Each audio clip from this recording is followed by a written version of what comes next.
భారతదేశంలో వైమానిక రంగం ఒకప్పుడు ఎంతో ఉత్సాహంగా ఉండేది. కొత్త విమానయాన సంస్థలు వస్తూ ఉండేవి.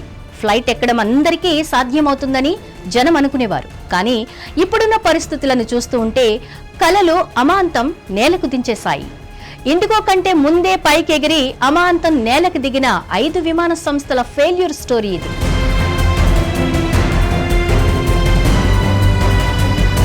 మొదటిది కింగ్ ఫిషర్ ఎయిర్లైన్స్. భారతదేశానికి చెందిన ఒక ప్రముఖ విమానయాన సంస్థ ఇది. దీనిని విజయ్ మాల్యా స్థాపించారు. ఇది ఒకప్పుడు దేశంలో 2వ అతిపెద్ద విమానయాన సంస్థగా ఉండేది. అయితే ఆర్థిక ఇబ్బందులు, అధిక అప్పులు, తక్కువ ధర, క్యారియర్ల నుండి తీవ్రమైన పోటీ ఈ కారణంగా 2012లో దాని కార్యకలాపాలను నిలిపివేసి లైసెన్స్ ను కోల్పోయింది. ఇది ప్రీమియం సేవలు, వినోదం అందించినప్పటికీ నిర్వహణ ఖర్చులు పెరిగిపోవడంతో దివాళా తీసింది. దీని తర్వాత కూడా విమాన సర్వీసులను పునః ప్రారంభించడానికి కింగ్ ఫిషర్ అనేక ప్రయత్నాలు చేసింది. కానీ ఆర్థిక పరిస్థితి చాలా దిగజారిపోవడంతో ఆ కంపెనీ కోలుకోలేకపోయింది. కింగ్ ఫిషర్ కు ఆ పరిస్థితి రావడానికి ప్రపంచవ్యాప్తంగా నెలకొన్న ఆర్థిక మాంద్యం కూడా కారణమని భావిస్తారు.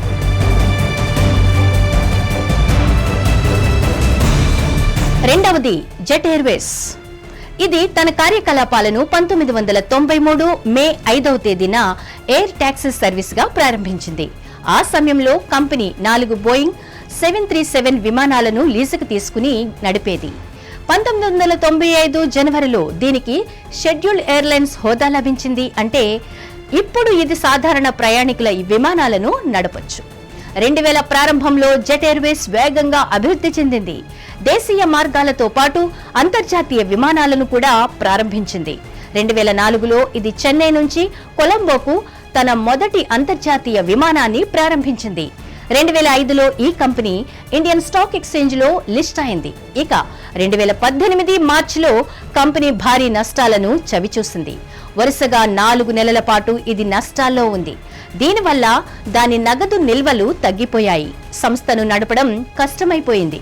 అయితే స్టేట్ బ్యాంక్ ఆఫ్ ఇండియా నేతృత్వంలోని బ్యాంకులు కంపెనీని కాపాడడానికి వివిధ మార్గాలను వెతికాయి.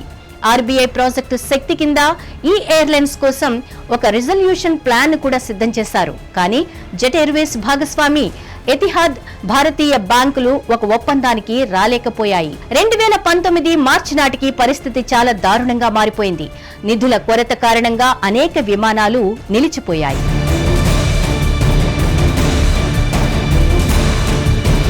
మూడవది గో ఎయిర్.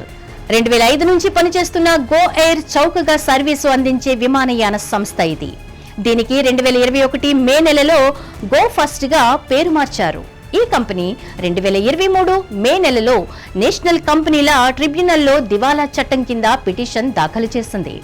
ఆర్థిక ఇబ్బందులను ఎదుర్కొంటున్నామని, దివాలా ప్రక్రియలోకి వెళ్లాలనుకుంటున్నట్లుగా ఈ విమానయాన సంస్థ పేర్కొంది. ఈ సంస్థ 2010-2021 మధ్య కాలంలో 8.38 కోట్ల మంది ప్రయాణికులను గమ్యస్థానాలకు చేర్చి భారతదేశంలో 3వ అతిపెద్ద విమానయాన సంస్థగా నిలిచింది. ఆ సమయంలో ఇది వారానికి 2290 విమానాలను నడిపేది. 2009 నుంచి 2018 వరకు నిరంతరం లాభాలను ఆర్జించినట్లు 2019 నుండి 20లో తమ వద్ద మిగులు ఉందని ఈ సంస్థ వెల్లడించింది. ఆ తర్వాత 2022లో తమ చెల్లింపులలో తేడాలు మొదలయ్యాయని కంపెనీ పేర్కొంది. వాణిజ్య భాగస్వాములు, లీజర్ల నుంచి పదే నోటీసులు అందుకుంది. ఇంజిన్లో సమస్యలు ఎక్కువ కావడంతో ఈ సంస్థ విమానాలు చాలా వరకు ఎగరడానికి వీలు లేకుండా పోయాయి. మొత్తం 54 విమానాల్లో 28 విమానాలు నిలిచిపోయాయని వెల్లడించింది.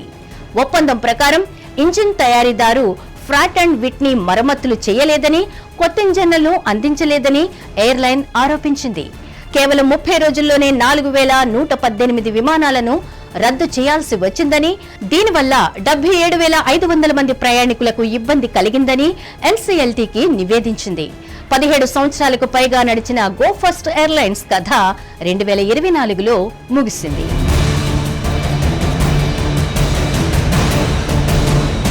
నాలుగవది ఎయిర్ డెక్కన్.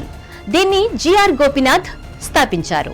భారతీయులకు కేవలం ₹1 లేదా అంతకంటే తక్కువ ఖర్చుతో విమాన ప్రయాణం చేసే అవకాశాన్ని కల్పిస్తానని ఆయన చెప్పారు. దీనిని డెక్కన్ ఏవియేషన్ లిమిటెడ్ అనే సంస్థ పేరిట నడిపేవారు. ఈ కంపెనీ 1997లో చార్టర్డ్ ఎయిర్ క్రాఫ్ట్ కంపెనీగా కార్యకలాపాలు ప్రారంభించింది. ప్రారంభ సమయంలోనే హెలికాప్టర్లను మాత్రమే లీజుకు తీసుకుంది. 2003 ఆగస్టులో కార్యకలాపాలు ప్రారంభించింది. ప్రారంభంలో బెంగళూరు హుబ్లీ మార్గంలో ఒక చిన్న ATR విమానాన్ని నడిపింది. ఇక 2006 మార్చి నాటికి 41 లక్షల మంది ప్రయాణికులను గమ్యస్థానాలకు చేర్చింది. రోజుకు 226 విమానాలను నడుపుతూ 52 విమానాశ్రయాలకు నెట్వర్క్ను విస్తరించింది. ఇక ఫిబ్రవరి 2006లో ఇది దాదాపు 14% మార్కెట్ వాటాను సంపాదించింది. 2410 మంది ఉద్యోగులతో భారతదేశంలోనే రెండో అతిపెద్ద ప్రైవేట్ ఎయిర్లైన్స్ గా అవతరించింది.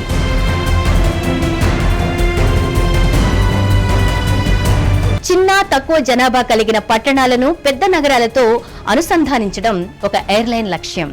ఆ సమయంలో దేశంలో దాదాపు 450 విమానాశ్రయాలున్నాయి. కానీ కొన్ని మాత్రమే పెద్ద జెట్ విమానాలకు సర్వీస్ ఇవ్వగలిగేవి. అటువంటి పరిస్థితుల్లో డెక్కన్ ఎయిర్లైన్స్ విమాన ప్రయాణం కోసం ATR వంటి చిన్న టర్బో ప్రాప్ విమానాలను ఉపయోగించింది. తర్వాత నెట్వర్క్ ను విస్తరించింది. ఇక 2007లో Kingfisher airlines air Deccan లో 26% వాటాను కొనుగోలు చేసి దాని బ్రాండ్ ను సింప్లిఫైడ్ డెక్కన్ గా మార్చేసింది. 2008లో దీనిని మళ్లీ రీబ్రాండ్ చేసి సింప్లిఫైడ్ డెక్కన్ ను కింగ్ ఫిషర్ రెడ్ తో విలీనం చేశారు. కానీ అప్పటికే మొదలైన కష్టాలు తగ్గలేదు. కొన్నేళ్ల విరామం తర్వాత ఎయిర్ డెక్కన్ డిసెంబర్ 22, 2017న ప్రభుత్వ ఉడాన్ ప్రాంతీయ కనెక్టివిటీ పథకం కింద మళ్లీ కార్యకలాపాలను ప్రారంభించింది. కోవిడ్ కారణంగా ఎయిర్లైన్ ను నిరవధికంగా మూసివేయాల్సి ఉంటుందని కంపెనీ CEO అరుణ్ కుమార్ సింగ్ 2020 ఏప్రిల్లో ప్రకటించారు.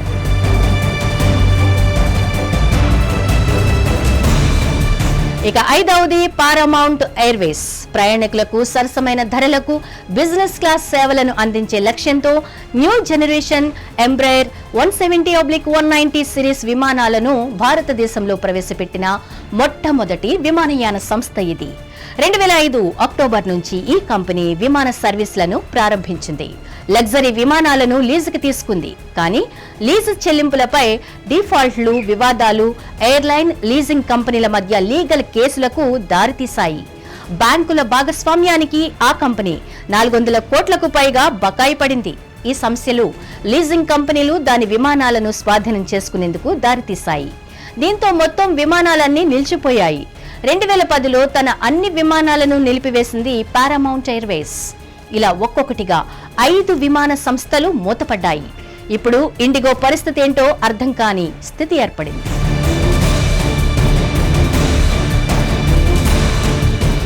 హిట్ టీవీ యాప్, ఇందులో short news, live news, entertainment shows, movies, digital magazines తో పాటు మీ జిల్లా వార్తలను కూడా ఫ్రీగా చూడొచ్చు. ఇంకెందుకు ఆలస్యం, వెంటనే హిట్ టీవీ యాప్ ని డౌన్లోడ్ చేసుకుని ఫ్రీగా ఎంటర్టైన్మెంట్ పొందండి. Hit TV app. Hit TV app. Please download hit TV app. Hit TV app ని ఫ్రీగా డౌన్లోడ్ చేసుకుని ఎంజాయ్ చేయండి. మీకు నచ్చిన ఎంటర్టైన్మెంట్ కోసం హిట్ టీవీ యాప్ ని ఫ్రీగా డౌన్లోడ్ చేసుకుని ఎంజాయ్ చేయండి. హిట్ టీవీ యాప్ ని డౌన్లోడ్ చేసుకుని ఆస్వాదించండి, ఆశీర్వదించండి. ఇంతమంది సెలబ్రిటీలు హిట్ టీవీ యాప్ ని డౌన్లోడ్ చేసుకోండి అని చెప్తున్నారంటే ఎంత మంచి యాప్ ఆలోచించండి. అమెరికా అమెరికా అమెరికా అమెరికాలో చదవాలనుకునే వాళ్ళకి విశ్వసనీయమైన పేరు మన శౌర్య కన్సల్టెన్సీ. UK లో 1 year masters, UK లో 1 year masters, 2 years work permit up to 5 years visa. Contact Saurya Consultancy. Contact 89851 89851.